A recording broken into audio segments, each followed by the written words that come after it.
Welcome back. We'll have Mr. Akinbode here with us. He's a member of the NWC of SDP.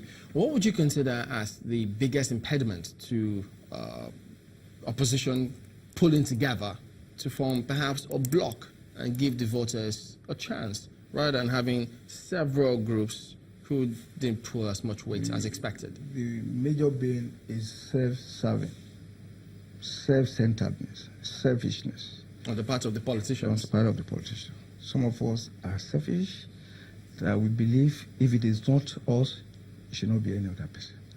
You see, politics is like negotiation. You can't win, but it's a win-win situation. If all of us come together, look at when Babangida set up two political party systems. There was orderliness. But now we have multiplicity of political parties.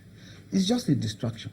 You don't forget that some of the major political parties will sponsor some of the mushroom political parties because they are using them to run structures during the election.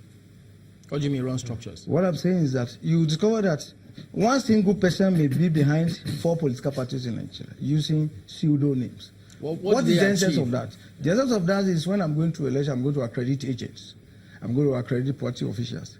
So when you see PDP at that presidential election, and you see other 5 political parties carrying the tag of those political parties, don't be deceived. Some of them are working for PDP because they were sponsored ab initio in terms of formation of those political parties by membership of those major political parties. So what did they do? Did they vote for those parties or vote for the party? Well, it's part of the corrupt election. What did they gain with that?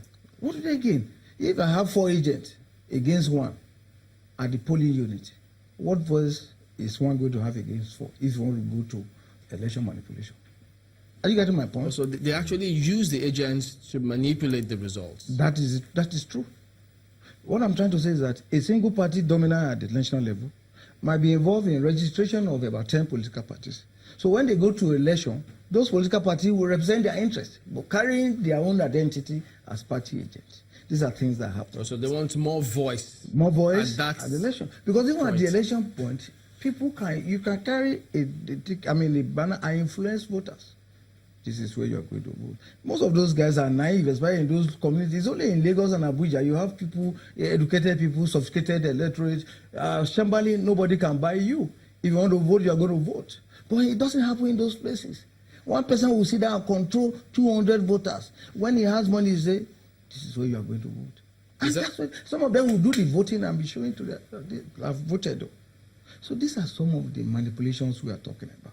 So the multiplication of political parties is not going to help us. So is this something you saw as your party now? Is this something you noticed or saw in the last elections, or that is to some extent, and tell us to what extent, can that be described as the character of the electorate? It is not the character of the electorate. It is the character of the politician. Do you know what I'm talking about?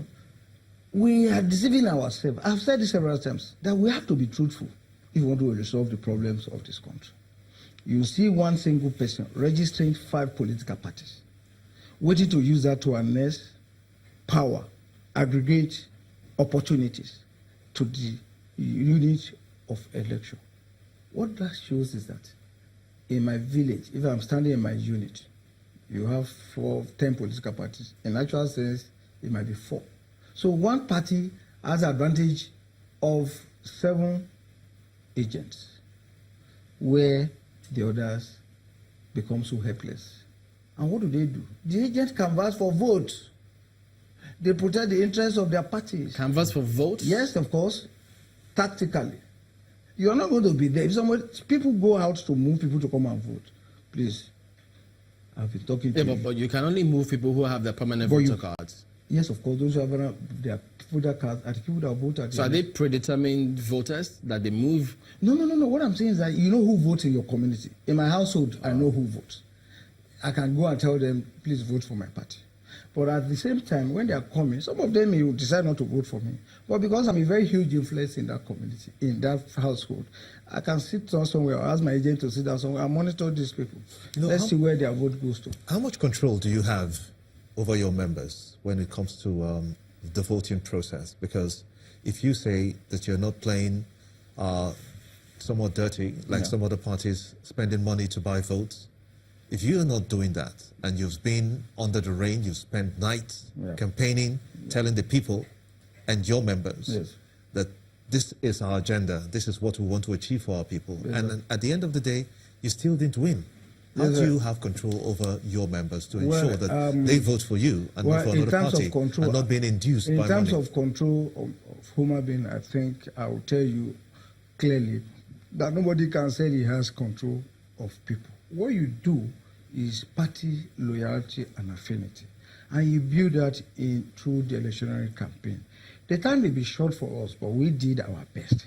Now, what I want to tell you is that if you expect 1,000 people to vote for you in one community, and you discover at the day of the election or 2 days of the election, people are sharing money, and you decide that you are not going to share. It now depends on the conscience of individuals and the level of education and the level of poverty which have devastated our people. I can tell you that 5,000 means so much to some people. 2,000 means so much. So at that point in time, their brain is configured in such a way that survivor today is not better than for survivor tomorrow. That is what is happening. So if money comes to it, some of them will take the money and vote for position, but there are few that will take the money that will not vote. From Yeah, what but- I've seen. Okay, but what I've seen. you scored, your candidate scored, your party, Yeah. 367 votes. Yes. So does that mean that you don't have more than those members Well, in that- Ekiti SDP? That's another different thing. Let me tell you another thing. In my community, I know how many people voted for me. But I'm not even sure any vote was recorded for me in my community. Ditto the candidate of our party. In his ward, where Ayeguzi voted, his wife voted, his mother voted, all his family voted, no single vote. So I don't know what that means. So these are issues that we are still reviewing, we are still looking at it. Of course, the party will make a statement at the end of it. But you had agents that were at different points. Yes, And INEC had said at the time that they were going to transmit the results from the polling units this time, yes. not from the ones as it did previously. Yes. Did that happen in this case? Now, let me tell you one thing, the issue of agents. When I was monitoring the election, I discovered that some agents, right, were chased away from the polling unit. I have a friend who lives with me. He lives in my house here in Lagos. Because of this election, he went to Ekiti State, in my village. He's the son of the former Oba. I gave him a tag as an agent. By the time I went to monitor him, I discovered that I did not see the tag. And so I asked him, he said, my brother, that is me Oliwaku.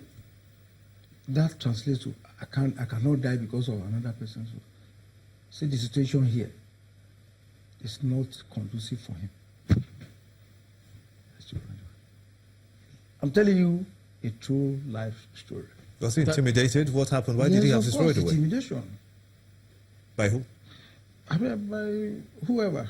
That would be the big. Yeah, but well, can that singular case be enough to affect the result of your party? I'm saying if it happens in one unit, it can happen in 219 units. No, but how many Because how many units did you get reports that this kind of thing in happened my to co- your party in agents? my community, in my ward, there are 10 units that I monitor on the day of the election, from one unit to the other, from one unit to the other, from one unit to the other. And at the end of the day, what I saw, there was just 3 agents who were able to withstand the pressure, the intimidation. One was the chairman of the ward, SDP chairman of the ward, and the polling unit is in front of his father's house. So apparently, there's no support for him, and that I can't. Another one is a woman, a teacher, who is the secretary of the ward, very educated, She stood by unity, and she was fighting all the teams. So just a few people. But I'm a stakeholder, a big stakeholder in the party. And people respect that Yemi Akinbode is all the governorship candidate knows me by name. And they knows my worth. Some of them were in the same party before. Like I told you, I was in PDP. So it's like, look, you cannot touch Yemi Akinbode. So if I can be decimated, if I can be diminished to that level, what do you expect for Okay, the now, party? when you hear people say, go get your PVC, Yes. Make sure you vote, Yes. and try and see that your vote count, Yes. what goes through your mind? Is that political naivety, or, look, yes, with the PVC, they can make that impact? Yes, of course. With the PVC, we can make a change possible. But the issue is that I have spoken about the collapse of our value system on the institutions. Chamberlain, you are seated here making contribution. When I got here today, I left my home at about 5 o'clock to get here. And I can imagine the hours and the effort you put in to ensure the Nigerian public is informed on the issue. But beneath your suit, there are frustrations that I cannot see. The same thing Uber, the same thing Yemi Akinbode, whoever that's watching it. So the system has collapsed. First thing, we must go and find a way to bring back those values that held these societies together. In the past, when you have an election, nobody talks about money. The fact that you are a participant is enough for you to be happy. So what's your views now, since you said that in the past they never talked about money? Yes. Now we're looking at 242 billion naira to be spent for the 2019 elections. Will that have any impact for the SDP? No. I'm talking about not money for 2019 election. I'm talking about in the past when we were young, when you see politicians. Oh, Yemi Akinbode has come. He's running on election. People that want to associate with this see Yemi Akinbode as a role model. They want to mimic him. They want to be like him. What matters to them is the passion they will put to this job, not the money they get from it. But people are no longer passionate about what they are doing. People are saying, look, I don't care about what you do. Just put money in my pocket. It is pervasive. It is everywhere. We should be... Did you experience that in your campaign? The money? Yes, I've before the voting day itself. I've told you in some places we have to stop. When you went the to candidate of our party at times will stop down and start educating people. Countless time.